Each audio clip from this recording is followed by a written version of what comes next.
ग्वालियर शहर में केशरबाग अपार्टमेंट में प्रवेश द्वार पर अपार्टमेंट में रहने वाले लोगों के द्वारा धरना प्रदर्शन किया गया। साथ ही शांतिपूर्वक रैली भी निकाली गई। करोड़ों रुपए खर्च कर ठगा सा महसूस कर रहे केशर निवासी केशर इंफ्रास्ट्रक्चर्स के खिलाफ सड़कों पर उतरने को विवश हो गए हैं। आपको बता दें कि रहवासियों को फ्लैट बेचते समय झूठे वादों के पोल खोलने के बाद बिल्डर ने रहवासियों से संवाद बंद कर दिया है।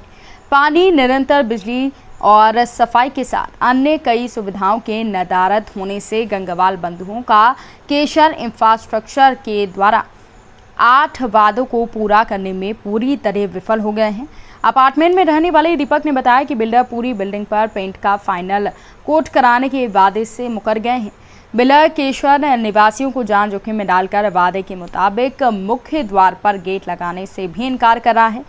बिल्डर के द्वारा अभी भी बिल्डिंग का कंप्लीशन सर्टिफिकेट नहीं दिया गया है, जो कि रेरा के नियम के अनुसार केशर निवासियों का प्रथम अधिकार है। वादे के खिलाफ इतने साल निकल जाने के बाद भी बिल्डर गंगवाल बंधुओं ने नगर निगम से केशर अपार्टमेंट में जल प्रदाय करने की दिशा में कोई कदम नहीं उठाया है।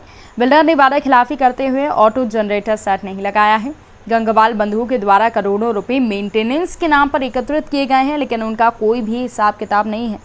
वहीं क्लब हाउस के नाम पर लाखों रुपए रहवासियों से एकत्रित कर क्लब हाउस को अनाथ स्थिति में पहुंचा दिया गया है। गंगवाल बंधुओं ने फ्लैट बेचते समय त्रिस्तरीय सुरक्षा के झूठे वादे कर रहवासियों को धोखा दिया है। बिल्डर गंगवाल बंधुओं के द्वारा नई व्यापारिक टावर बनाने में भी अनियमितता की गई है।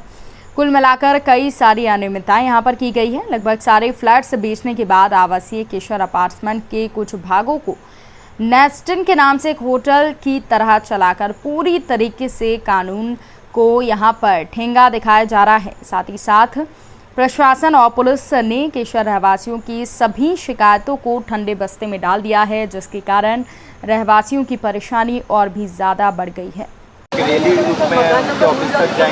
बिल्कुल, आप हमारा यही आगे का ये हमारा ये है कि अगर हमारी बिल्डर सुनवाई नहीं करता है तो निश्चित रूप से इसका साइज जो है बड़ा होगा, इसका जो प्रोटेस्ट है वो बड़ा होगा, आंदोलन बड़ा होगा। क्योंकि अभी रहवासी जो बैठे हुए बहुत कम है। हमने कुछ लोगों को रोक दिया है क्योंकि बहुत ज़्यादा भीड़ होने से यहाँ पर पूरा अनुशासन की समस्या पैदा हो सकती थी, इसलिए हमने बहुत लोगों इससे भी तिगने निवासी अगली बार आएंगे, चौगने निवासी इस बार आएंगे और इस पर रैली का रूप लेंगे। और हम ये निर्धारित कर रहे हैं कि यहाँ से लेकर हम पूरे सड़क पर रैली निकालेंगे। पहले रेसकोर्स रोड पर ही हम रैली निकालेंगे।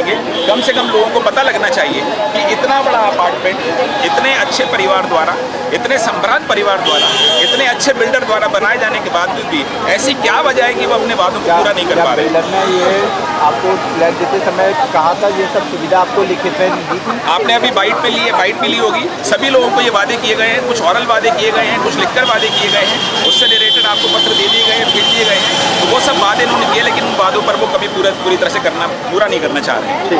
तो हमारी कोई अथॉरिटी को सुनवाई नहीं कर रही है। कई डिपार्टमेंट्स में हमने कई बार इसके लिए हमने शिकायत दर्ज की है, लेकिन डिपार्टमेंट की तरफ से कोई एक्शन अभी तक नहीं लिया गया। इसके अलावा एक बार और बता दूं कि इन्होंने केशर इंफ्रास्ट्रक्चर ने अंदर अपना होटल भी चला रखा है। नेस्टाइन के नाम से वो बुकिंग करते हैं। आज भी हमने एक वीडियो बनाया जिसमें कि गेस्ट ठहरे हुए थे। उनके आने जाने से, उनके मूवमेंट से रहवासियों की प्राइवेसी पूरी तरह से खत्म होती है। कई बार यहाँ पर अवांछित तत्वों को देखा गया है, अवांछित गतिविधियाँ करते हुए पाया गया है। केशर इंफ्रास्ट्रक्चर का ध्यान इस तरफ लाए जाने के बावजूद भी आज तक उस पर कोई एक्शन नहीं लिया गया है। आप बताइए, ऐसी स्थिति में ये महिलाएं अपना काम छोड़कर इतनी गर्मी में यहाँ इसलिए बैठी हुई हैं। ये लोग बहुत सम्राट घराने के लोग हैं, इनके पास ईश्वर का दिया सब कुछ है, लेकिन इसके बावजूद भी आज इन्हें लग रहा है कि इतना पैसा खर्च करने के बाद भी इनको वो सब नहीं मिला जो जीवन भर की कमाई के बाद इनको मिलना चाहिए था। तो इस तरह से ठगा महसूस करने के बाद भी, बिल्डर से कई बार अप्रोच करने के बाद भी, इतनी याचना प्रार्थना करने के बाद भी, इतना पत्राचार करने के बाद भी, कंसर्न अथॉरिटीज़ को पूरी इन्फॉर्मेशन देने के बाद भी आज हम आप लोगों के सामने इसलिए बैठे हुए हैं क्योंकि हमारी सुनवाई बिल्कुल नहीं हो रही है। और हम ये मानते हैं कि जब कहीं सुनवाई नहीं होती है तो मीडिया हमारी बात को वहाँ तक जरूर पहुँचाएगा जिन लोगों को इस पर एक्शन लेना चाहिए और हमें इससे रिलीफ देनी चाहिए।